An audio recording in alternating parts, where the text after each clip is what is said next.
7h29, hora do esporte. Carlos Ferreira chegando por aqui. Bom dia, Ferreira. Bom dia, Fábia. Bom dia a todo mundo. Azulinos e bicolores estão torcendo muito, né? Muito. Eu estou tossindo muito. Você está tossindo? Tossindo. Se eu tossir aqui, me perdoem desde já. Então pronto. Vamos começar dizendo que ontem à noite, aliás, ontem, um jogo à tarde e 2 à noite, movimentaram a Série B. À tarde, vitória da Chapecoense sobre o Amazonas em Manaus por 3-1. À noite, vitória do América Mineiro sobre o Volta Redonda por 2-1 e vitória do Coritiba em Santa Catarina sobre o Avaí por 2-0. Esses resultados significaram o quê para Remo e Paysandu? Vamos responder aqui na tela com a classificação do campeonato. O Remo perdeu uma posição, a Chapecoense ultrapassou o Remo.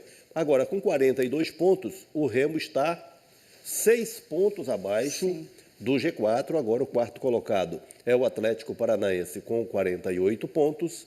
Então, define-se essa situação aqui para o Clube do Remo. E o Coritiba está lá no topo. O Coritiba está lá no topo. Agora, vamos ao Paysandu. Se mantém ali na última posição. Agora, com a derrota do Amazonas, a perspectiva que se criou foi essa.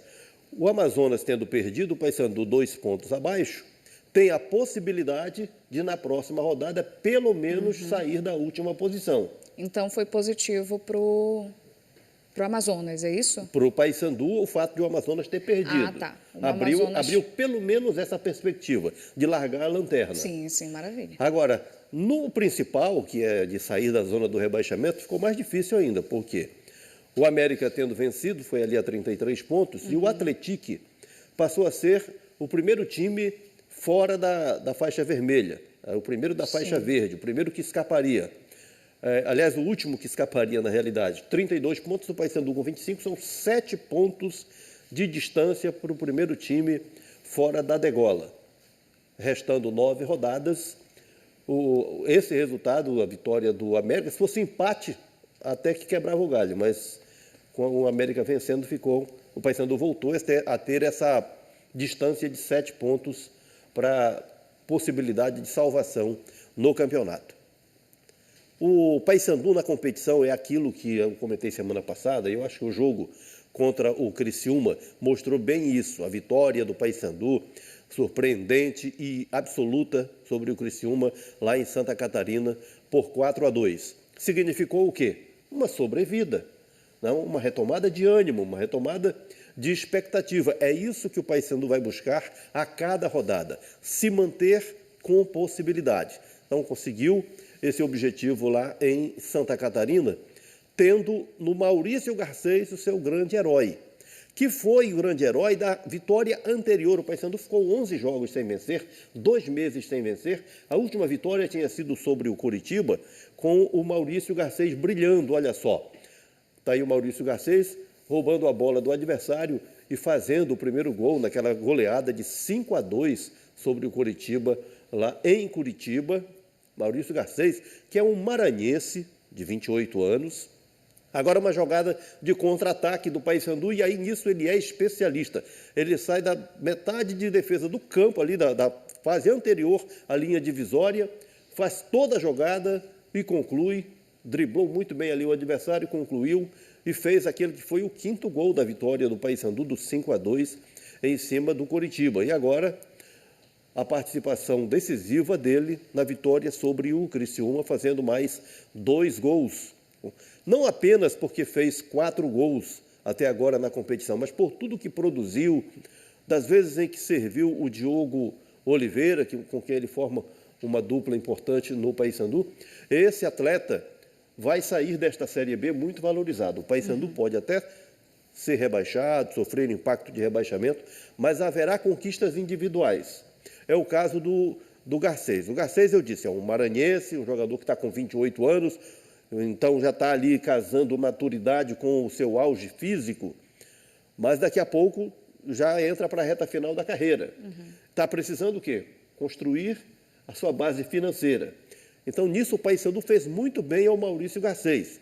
Ele é jogador do Avaí, foi emprestado ao Juventude para jogar a Série A, fez 3 jogos pelo Juventude na Série A e ficou largado lá no Juventude. E aí o Claudinei Oliveira apontou e ele veio para o Paysandu. E no Paysandu estourou. Então, terminado o campeonato, o Maurício Garcês vai escolher emprego, porque vão sobrar ofertas para ele. É um vitorioso à parte. Sobre o Paysandu, quinta-feira, depois de amanhã, o Paysandu já estará em campo às 7h na Curuzu contra o Cuiabá. Jogo Paysandu e Cuiabá, a bandeira é aquela que eu acabei de falar. É vencer para manter as possibilidades. Vencer para se manter vivo na luta contra o rebaixamento. A gente segue esperançoso, né? Afinal, nem tudo está perdido, a gente vai seguir nessa esperança de que o Paysandu vai conquistar muitas vitórias e vai conseguir se manter na Série B. Vamos falar agora de Remo, porque você traz uma curiosidade em relação ao Leão. Pois é, o Remo que aplicou 4-2 na equipe do CRB, tendo um ataque intercontinental. Isso é inédito na história do clube do Remo. Você ter jogador estrangeiro, aqui já não era comum, agora tornou-se, né? Mas o Remo hoje é esse time intercontinental, tem 2 europeus, né? Tem o João Pedro e tem o Taxides. E no jogo, o Remo teve um ataque com um uruguaio, um português e um paraguaio. Aí nós temos a jogada do primeiro gol do Remo, a falta sofrida pelo uruguaio, o Diego Hernandes, e ele mesmo cobra a falta e faz o gol. Foi o 7º jogo do Diego Hernandes pelo Remo, mas só agora ele pode dizer que estreou pelo Remo, porque até então era um jogador que estava devendo. Mas foi muito bem nesse jogo contra o CRB, e o que ajudou muito, aí ele vai dar um abraço no Guto Ferreira, o técnico estreante, o que ajudou muito é que ele jogou pelo lado direito do ataque, mas com liberdade de flutuação. Então a função acabou ajudando muito, o papel tático dele ajudou muito no desenvolvimento. Vimos ali o paraguaio Nico Ferreira fazendo a finalização e provocando o gol contra do Fábio Alemão, na virada do Remo, àquela altura, para 2-1. O Nico Ferreira não apenas fez essa jogada aí, mas foi uma peça importante também em função tática no time do Remo. Olha só, o João Pedro, o português, aí jogada com o uruguaio, o brasileiro Caio Vinícius e a conclusão do paraguaio. A jogada intercontinental. Sim, intercontinental. Que começou com um uruguaio, teve continuidade com um brasileiro, teve uma participação indireta ali de um português e a conclusão de um paraguaio. Então, bem diferente, algo absolutamente inédito no clube do Remo. E essa jogada com o português, aí está ele, português naturalizado por Guiné-Bissau, ainda tem isso, né? João Pedro acionando o Diego Hernandes e aí a defesa do goleiro. Então, esse time do Remo não apenas teve esse aspecto da curiosidade que eu estou colocando aqui, de ter sido esse time de jogadas intercontinentais, mas o perfil que o Remo assumiu no jogo de se fechar e contra-atacar, de jogar nos erros do adversário. O que nós vimos aqui na fase do técnico português Antônio Oliveira? Os adversários jogando nos erros do Remo. Os adversários montando um sistema de marcação e jogando nos espaços vazios do sistema defensivo do Remo. E aí construíram os seus resultados em Belém. Então o Remo usou o veneno a seu favor e se deu muito bem. E era o perfil do Remo na fase do Daniel Paulista, ser um time reativo. E como time reativo, o Remo se deu muito bem, conseguiu essa vitória, foi a 42 pontos. Se você olhar para a perspectiva de acesso, está difícil. 6 pontos abaixo do 4º colocado. Mas para o objetivo imediato do Remo no campeonato, está bem ali. Mais uma vitória e o Remo consegue, que é de consolidar a sua permanência na Série B, evitar em absoluto qualquer risco de rebaixamento com grande antecedência, né? Hoje, 9 rodadas para o final e o Remo já está ali muito próximo dos 45 pontos, que é a pontuação mágica, é a pontuação da tranquilidade. A chegada do técnico Guto Ferreira teve efeito imediato em ajustes táticos que ele fez no time do Remo. O Remo ainda não foi, contra o CRB, um time intenso como precisa ser, mas errou menos, se desgastou menos, produziu mais, abriu perspectivas, reanimou não só a torcida, mas os próprios jogadores. Deu para perceber claramente a alegria de jogar voltando para o time do Remo nessa vitória contra o CRB.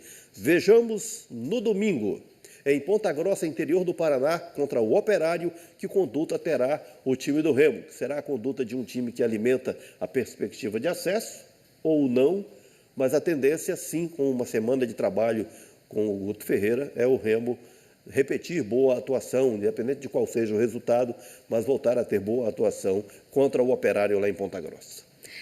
Fechamos então essa parte profissional, vamos agora para os amadores.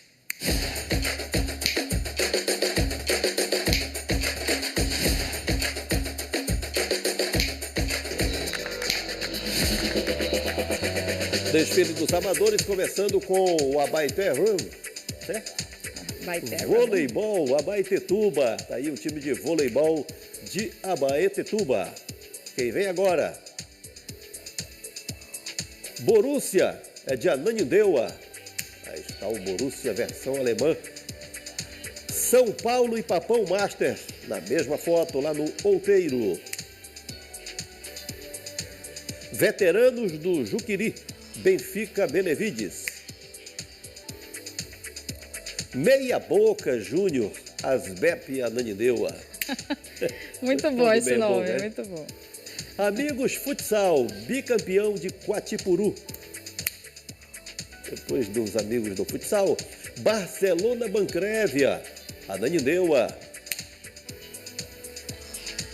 Família Independente de Benevides.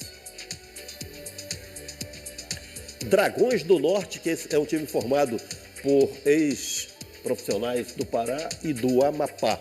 Então, esse time aí do Dragões do Norte, estou vendo ali Velber, Marcelo, Heleno e companhia, jogou no fim de semana contra o Fast Clube do Amazonas. Olha. O Fast Clube veio aqui e fez 2 jogos contra os Dragões, que eu mostrei há pouco, perdeu de 5-2, e jogou também contra o Triunfo lá do Mosqueiro e foi derrotado mais uma vez, carimbado 2 vezes o time amazonense em Belém. Acho que fechou aqui, né? Fechamos. Mas ainda não acabou os amadores, porque agora, dia de chuva. É hora dos gols, vamos lá. Começando com o Alisson do PFS no Tapanã, Belém, deixando a marca dele. Tem capim, tem grama aí, né? Tem. Bem verde o terreno. E o Carecão lá no meio, né? O espaço Carecão. Cauã, do Roma, na Copa Juventude, Copa da Juventude em Belém, nessa cobrança de falta. Tirou do goleiro, olha só. A bola viaja. O goleiro até que voa, mas Não consegue. não tem nada para ele. Jonathan Henrique, Jogos Intercolegiais em Santarém Novo. Aí, no ginásio do município, o Jonathan Henrique deixando a marca dele em Santarém Novo. Agora outro Jonathan, que é o Cauê, chute para o futuro lá em Cametá. E foi o que ocorreu, um chute para a rede. Aí na cobrança de falta, o Jonathan Cauê. Iris Eliana, olha ela aí, com toda a liberdade. E o tiro para o gol, sem direito à comemoração. Time anônimo, ela quem viu não informou o nome do time, então vai dessa forma para o registro do gol. Joilson, do Grêmio MDV, Concórdia do Pará. Cobrança de pênalti, bateu forte no canto. O Eike, ou Aike, como queiram, Benassuli, Juventude para o Futuro, Cametá. A cobrança de falta, aí é bem cobertura, né? Lucas Lobato, Sub-9 do Paissandu, Belém. Mais uma cobrança de falta, bateu forte, bateu no ângulo, bateu na rede. Gabriel é da Tuna, Sub-10, aqui da capital. Pegando a sobra e batendo de primeira. Mais uma vez, toda a jogada, a sobra. E o Gabriel, que não perdoa, põe a bola na rede. Que golaço faz o lindo carioca lá no Guamá. Boa. Que golão, hein? Mais uma vez, a jogada, olha o cruzamento. E que beleza de voleio. De costas para o gol. Com meia bicicleta, como queiram, mas lindo gol do Lim. Garça, do Meia Boca Júnior. Campeonato das BEP Ananindeua. Já tínhamos mostrado a foto. Agora temos um gol do Meia Boca Júnior. O gol do Garça. Kevinho, do São José de Curuperé, Concórdia do Pará. Gostei desse campo de futebol, cercado de açaizeiro. É verdade, nada mais natural, né?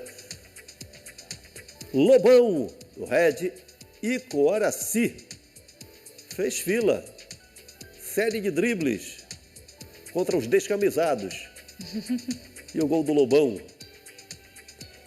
O Júnior é da Agrovila 3 de Outubro, ou Agrovila Luiz Duarte, lá de Castanhal, da Copa Rural do município Modelo. E o Júnior deixa a marca dele, tá aí o gol para Agrovila 3 de Outubro. André, da Agrovila Calúcia, também na Copa Rural de Castanhal, na cobrança de falta. Perfeita a cobrança de falta. O goleiro tentou voltar, né? Foi para o lado errado, tentou voltar, não deu para ele. Registro aqui do futebol amador no Bom Dia Pará de hoje. Fechamos essa primeira parte do esporte e aí você volta daqui a pouquinho. Eu volto com aquele clima de ver o peso para a onda de Remo e Paysandu. Como é que está o termômetro das duas torcidas, a gente confere daqui a pouco. Daqui a pouquinho, estou curiosa para saber. Valeu. Tchau, Ferreira, até mais.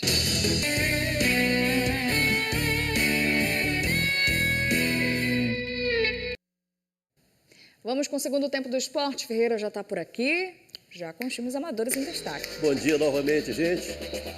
Olha aí o Real Madrid, São José do Gurupi. Nós estamos aí na fronteira do Pará. Com o Maranhão, né? Divisa com o Maranhão, exatamente. Então, Real Madrid, São José do Gurupi, Viseu. E agora quem é que vem? Família Condor de Inhangapi. Avançando com Turma C de Engenharia Barcarena. Atlético Guajará Sub-12 é do Tapanã, capital. Parazinho Sub-12 é do Mosqueiro. Só para confirmar, FC, Murinhim, Benevides. Imagina o seguinte, só para confirmar já perdemos, então a gente fala só para confirmar. Aí está o só para confirmar lá do Murinhim. Quem é que vem? Amigos da diretoria, Paragominas. Rubro Negro e Cuí-Guajará, Ananindeua. Fechamos? Vamos falar de Repá? Pois então, nós estamos aí com Remo e Paysandu em plena luta na Série B. O Paysandu para não cair, o Remo para subir. E o termômetro das duas torcidas. Feira do Ver o Peso. Bruno Amâncio foi lá. E aí, pessoal?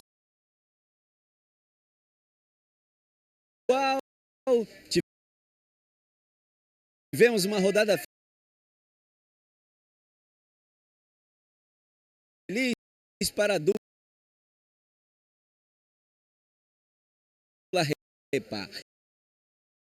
E coincidentemente, as duas equipes venceram por 4-2 e de virada. O Paysandu bateu o Criciúma fora de casa e encerrou um jejum de 11 jogos sem saber o que era uma vitória. Enquanto o Remo, na estreia do técnico Guto Ferreira, superou o CRB dentro do Mangueirão.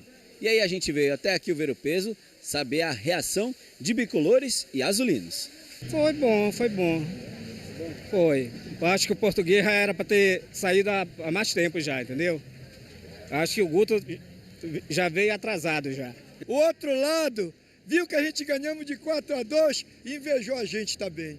Foi 4-2. Isso é bom, quem ganha é o Pará, mas o Lobo não vai cair, não. Olha lá. Pode ter certeza, mano. A vitória ainda não tirou o papão da lanterna, mas está fazendo os bicolores acreditarem novamente. Tem que ter um pingo de esperança, né? Não pode perder a esperança. Ninguém segura o Paysandu? Com certeza, agora é tudo pra frente. Tudo pra frente. Márcio Fernandes vai dar um jeito. Márcio Fernandes é o nosso salvador. Como é o apelido do Paysandu? Exterminador de líder, né? Exterminador de líder. Pegou o Curitiba, Beia, era líder, né? Agora já caiu pelas tabelas. Aí o pessoal praguejaram o Paysandu caiu numa situação. Tomara que não pragueje de novo. Agora pegou o Criciúma, líder, né? Beia de novo, outra peiada lá. Por outro lado, tem azulino secando. O Papão não vai sair da lanterna como ele está pensando, não. Ele tem que ganhar mais 2 jogos para poder sair da lanterna, dependendo do outro. E como é que está a conta para o Remo voltar ao G4, então? Agora o Remo tá fácil. O Remo tem que ganhar mais uma, para poder ficar mais ou menos. Equilibrou. Aí você ganhar a terceira,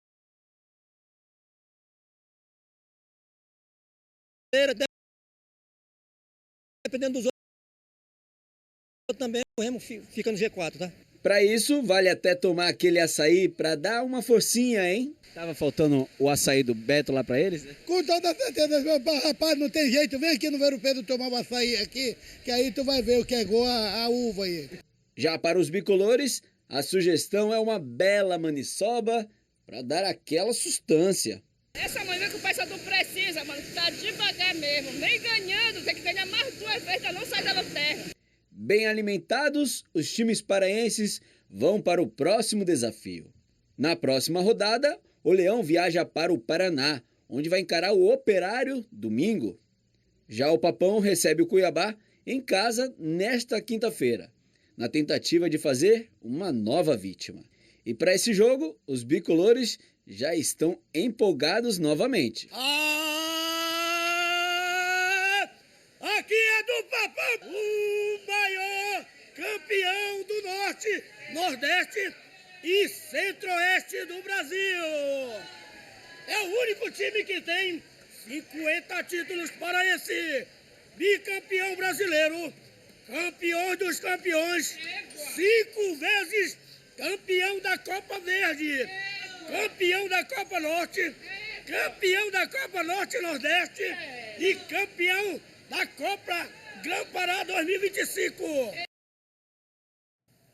Clima de feira, bem de feira.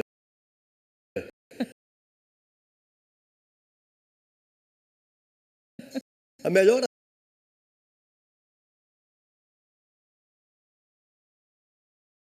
análise que eu já vi, a melhor observação que eu já vi sobre o futuro. Ganhar mais uma para ficar mais ou menos, disse aí o torcedor. Pois é. Então, está valendo, no caso, ele se referiu ao Remo, o Paysandu com as análises colocadas aí, bem verdade, sair da lanterna já não é tarefa fácil, mas pode ocorrer, de repente, até na próxima rodada. Enfim, é disso que sobrevive a rivalidade. É sarro, o torcedor com imaginação, cheio de argumento e cheio de esperança também. No caso do Paysandu, para permanência, para aquele objetivo básico, fundamental, elementar. Permanência na Série B, porque cair para a Série C dá um impacto nas finanças, no moral, no calendário. E o Remo, pelo menos se manter na Série B, está muito próximo, está a um passo desse objetivo, mas ainda sonhando com acesso à Série A. Emoções não vão faltar até 22 de novembro, quando fecha-se a Série B. É isso.